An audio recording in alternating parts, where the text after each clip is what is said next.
All right, so this is your headlight switch out of the Cherokee. So first I wanted to just show you that what the switch basically looks like once you pull it out. But I reassembled it just to show you how to pull the knob out. So it's very simple where you've got this little button over here.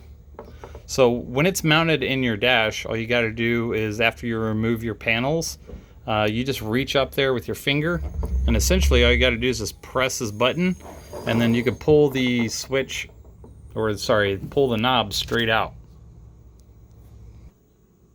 So let's just show how that works. So when you reach up into the dash, just press this button, and essentially your knob will slide right out just like that. Once you get your knob pulled out, then all you need to do is take a screwdriver, the Phillips, and just kind of twist it left to get it loose. And all you do is unscrew this. And once you get that out, the switch itself will be free to remove from the back of the plastic instrument panel. And you'll see that there's a tab here. That's where the ground plug is. So make sure you disconnect that first. And then when it's loose, you'll be able to pull it down through the dash to disconnect the wired harness. So here's the old headlight switch. Here's the new one. You can see it's nice and shiny, and probably will solve all the issues with the intermittent headlight issue. So you can get this on Amazon. I'll include the links in the video description. And all essentially it is a reverse install. So we're going to go ahead and get started and put the headlight switch back in. Now you can see everything torn apart here, so we're going to put the new headlight switch in. And so this is your harness, and all you're going to do is slide that booger back on. And I'm going to try to attach the ground plug at a, maybe I have to do it after I get it in there. I don't even see it. There it is.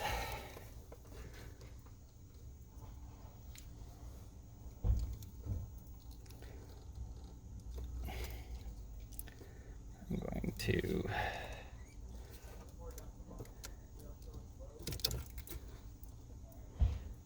Alright, so here's your headlight plug, or harness I should say. So all you need to do is essentially snap that baby back on. And here is your ground wire that goes onto the body of the headlight switch. Make sure that is snug, because sometimes putting it back up into the dash, it might slide off. So now we're just going to slide it back up into the spot.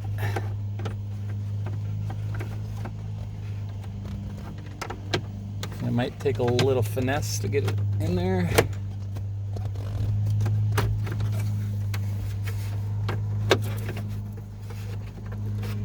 All right. So now let's just get it rotated to where it's in the proper position of rotation.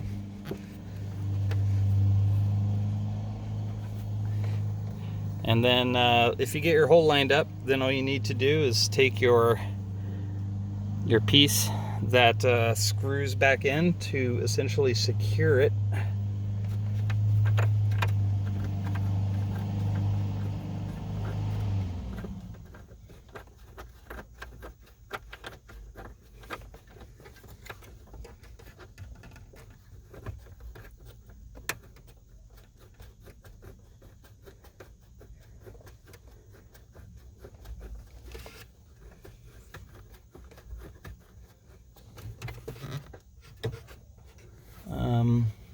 Well, crap.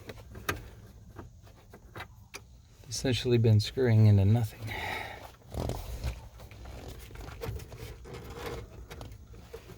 It might be a little bit hard to get it started, so just work on getting the clip lined up It's probably hard to see, but on the left side of the hole there's a notch for the clip to make sure that the headlight switch does not rotate.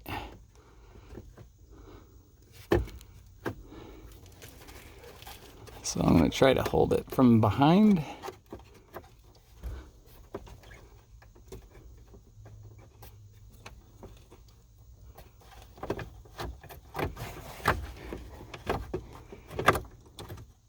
I think this is the hardest part.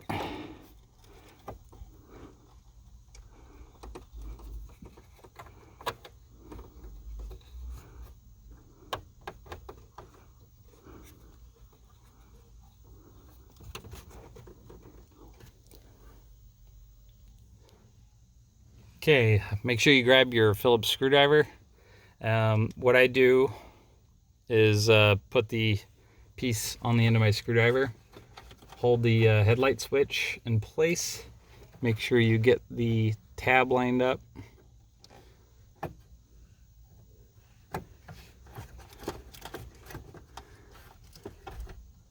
And this is really the hardest part of the whole replacement, is just getting that booger lined up just right. Make sure you don't cross thread your nut. There it goes. All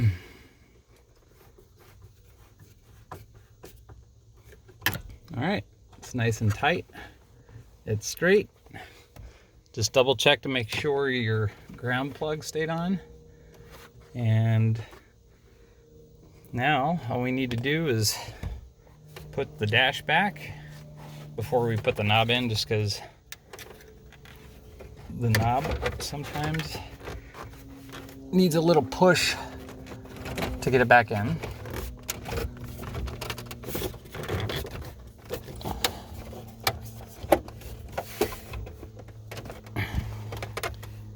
All right, so now let's just make sure we put it right side up. All right, and now the knob is in, it's mounted, so let's reconnect our battery and test it out. A real quick note, if you put the knob in and it wants to slide itself all the way out, sometimes what you might need to do is put it in and rotate it all the way to the right, and then try to insert it until you hear it click. If that doesn't work, then try to pull it out a little bit, rotate it all the way to the left, and see if it engages. But essentially it should not want to pull itself out at all. Now we just want to put the metal plate back in. Don't forget to put the 2 feet in the slots for the lower part. And once you get it inserted, then all you do is raise it up and put your 2 screws back in, and then you move to the next plastic piece. Lastly, pop on your plastic piece and go ahead and re-add your screws at the bottom, and you're all done.